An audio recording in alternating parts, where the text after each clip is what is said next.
Post office की NSC scheme में invest करके 5 साल में आपको मिलेंगे 28,98,068 रुपये। पर कैसे, कितना इन्वेस्ट करके और किन शर्तों पर नेशनल सेविंग सर्टिफिकेट जो एक गवर्नमेंट स्कीम है वो आपको देती है 7.7% का रिटर्न। इसे आप कितने पैसे से शुरू कर सकते हैं, क्या इसकी मैक्सिमम लिमिट है, इसमें कितना टैक्स सेविंग का फ़ायदा है और इसमें टीडीएस कटेगा या नहीं, यह सब जानेंगे इस वीडियो में।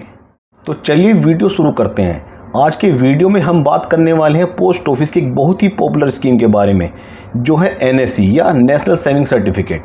नेशनल सेविंग सर्टिफिकेट भारत सरकार की एक योजना है जो कि स्मॉल इनकम इन्वेस्टर्स को सेविंग करने के लिए मोटिवेट करने और सेविंग्स को बढ़ावा देने के लिए स्टार्ट की गई थी। इसको भारत सरकार ने 1989 में स्टार्ट किया था। यह स्कीम पोस्ट ऑफिस से स्टार्ट की गई थी और आज के टाइम में भी यह स्कीम सिर्फ पोस्ट ऑफिस में ही रनिंग में है। एनएससी एक लो रिस्क वाला या कहिए बिना रिस्क वाला इन्वेस्टमेंट है। अगर हम इसमें मिलने वाली इंटरेस्ट रेट की बात करें तो करंट रेट अभी चल रहा है 7.7%, जिसे गवर्नमेंट हर क्वार्टर में चेंज करती रहती है। यहाँ एक बात याद रखने की है कि हम जब भी एनएससी अकाउंट ओपन कराते हैं उस टाइम जो भी इंटरेस्ट रेट चल रहा होगा वह मैच्योरिटी तक के लॉक कर दिया जाता है और इसमें मिलने वाला इंटरेस्ट ईयरली कंपाउंड होता है और वो हमें मैच्योरिटी के टाइम पर ही मिलता है। इस स्कीम में कोई भी भारतीय इन्वेस्ट कर सकता है और ना ही इसमें कोई एज क्राइटेरिया होता है। अगर इसमें आप किसी माइनर का अकाउंट भी ओपन कराना चाहते हैं तो वह भी करा सकते हैं, बस कंडीशन इतनी है कि माइनर अकाउंट को पेरेंट्स ही ऑपरेट कर सकते हैं। नेशनल सेविंग सर्टिफिकेट में इन्वेस्ट किया गया पैसा 5 साल के लिए लॉक हो जाता है, लेकिन 5 साल के बाद पूरा पैसा इंटरेस्ट के साथ आपको मिल जाता है। हम देश के किसी भी पोस्ट ऑफिस से मिनिमम 1,000 रुपये का एनएससी सर्टिफिकेट परचेज कर सकते हैं और इसमें मैक्सिमम इन्वेस्टमेंट की कोई लिमिट नहीं रखी गई है। तो मैक्सिमम हम चाहे जितना भी इन्वेस्ट करें यह हमारे ऊपर डिपेंड करता है। अब हम जानते हैं कि एनएससी स्कीम में हमें क्या टैक्स बेनिफिट्स मिलते हैं। पोस्ट ऑफिस की एनएससी स्कीम को सेक्शन 80C में रखा गया है। इस स्कीम में हम 1,50,000 रुपये तक की मैक्सिमम इन्वेस्टमेंट पर टैक्स रिबेट क्लेम कर सकते हैं। तो अगर आप टैक्स एग्जम्पशन पाना चाहते हैं तो मैक्सिमम 1,50,000 का एनएससी सर्टिफिकेट परचेज करके टैक्स रिबेट पा सकते हैं। लेकिन ऐसी बहुत सी इन्वेस्टमेंट स्कीम है जहां हमें एटीसी का बेनिफिट मिलता है, जैसे पीपीएफ, एनपीएस आदि। तो अगर आपने वहां भी इन्वेस्टमेंट करी हुई है और आप अपनी इन्वेस्टमेंट का 1,50,000 कंप्लीट करके टैक्स रिबेट लेना चाहते हैं तो आप एनएससी सर्टिफिकेट सिर्फ उसी अमाउंट का ही लीजिए जितना अमाउंट कवर करना बाकी रह गया हो। स्कीम में मैच्योरिटी पर कोई टीडीएस डिटेक्ट नहीं किया जाता। इस स्कीम के विड्रॉल रूल्स जैसा कि हमने बात की है, इस स्कीम का लॉक इन पीरियड 5 साल है। तो हमारा इन्वेस्ट किया गया पैसा 5 साल के लिए लॉक कर दिया जाता है। 5 साल कंप्लीट होने पर हम पोस्ट ऑफिस में जाकर अपना मैच्योरिटी अमाउंट कलेक्ट कर सकते हैं।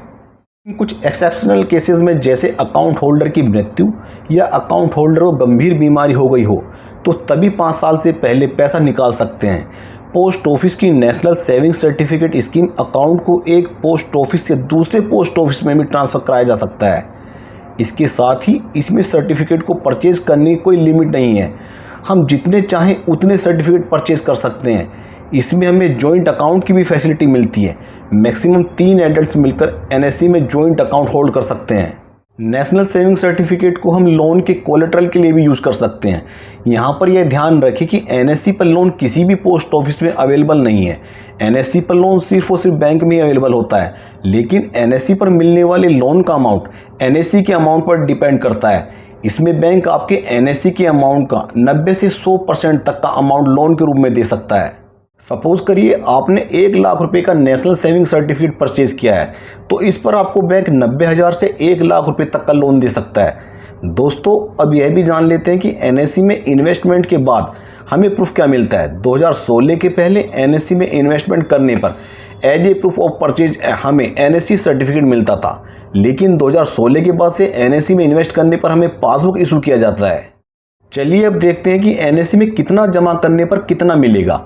अभी इस स्कीम पर 7.7% का इंटरेस्ट मिल रहा है, तो सारी कैलकुलेशन इसी हिसाब से होगी। अगर आप इसमें 50,000 रुपये निवेश करते हैं तो 5 साल में आपको 22,451 रुपये का ब्याज मिलेगा और आपकी कुल राशि 72,451 रुपये हो जाएगी। इसी प्रकार 1,00,000 रुपये निवेश करने पर 5 साल में 44,903 रुपये ब्याज मिलेगा, जिसके साथ कुल राशि होगी 1,44,903 रुपये। 2 लाख रुपए जमा करने पर आपको 5 साल में 89,807 रुपये का ब्याज मिलेगा और मैच्योरिटी अमाउंट होगा 2,89,807 रुपये। इसी योजना में 5 लाख रुपए जमा करने पर 5 साल में 2,24,517 रुपये ब्याज मिलेगा और कुल राशि बनकर होगी 7,24,517 रुपये। अगर आप 10 लाख रुपए निवेश करते हैं तो 5 साल में 4,49,034 रुपये ब्याज मिलेगा और फाइनल अमाउंट होगा 14,49,034 रुपये। और अगर आप 20 लाख रुपए जमा करते हैं तो 5 साल में 8,98,068 रुपये का ब्याज मिलेगा और मैच्योरिटी राशि होगी 28,98,068 रुपये। तो यह थी कुछ कैलकुलेशन। आप जितना चाहें इस योजना में इन्वेस्ट कर सकते हैं, पर ध्यान रहे अगर आप 50 लाख या 1 करोड़ की अमाउंट एक बार में जमा करते हैं तो सरकार आपसे पूछेगी कि यह पैसे आपके पास कैसे आए, क्या टैक्स आपने भरा है। यह बातें आपको जरूर ध्यान में रखनी चाहिए। अब जानते हैं इस स्कीम में अकाउंट ओपन करने के लिए क्या डॉक्यूमेंट्स रिक्वायर्ड होंगे। तो इस स्कीम को हम इंडिया के किसी भी पोस्ट ऑफिस से ओपन कर सकते हैं। इसके साथ हमें 2 passport size photographs, identity proof और एक एड्रेस प्रूफ देना होगा। सारे डॉक्यूमेंट्स में हमें सेल्फ अटेस्ट करना होगा। और अगर हम जॉइंट अकाउंट ओपन कर रहे हैं तो सारे अकाउंट होल्डर की 2 रिसेंट पासपोर्ट साइज फोटोज लेंगी। एनएससी को हम कैश, चेक या कार्ड किसी से ही परचेज कर सकते हैं। तो इस वीडियो में हमने जान लिया है कि एनएससी स्कीम क्या है, इसमें अभी इंटरेस्ट रेट क्या चल रहा है, कौन अकाउंट ओपन कर सकता है, इसके क्या फीचर्स और बेनिफिट्स हैं, इन्वेस्टमेंट के हिसाब से कितना अमाउंट मैच्योरिटी पर मिलेगा, क्या आप एनएससी में इन्वेस्ट कर सकते हैं। हमें जवाब कमेंट करके बताइएगा। अगर वीडियो अच्छा लगा हो तो वीडियो को लाइक करें, शेयर करें और चैनल को सब्सक्राइब करें। मिलते हैं नेक्स्ट वीडियो में, तब तक के लिए निवेश करते रहिए। धन्यवाद।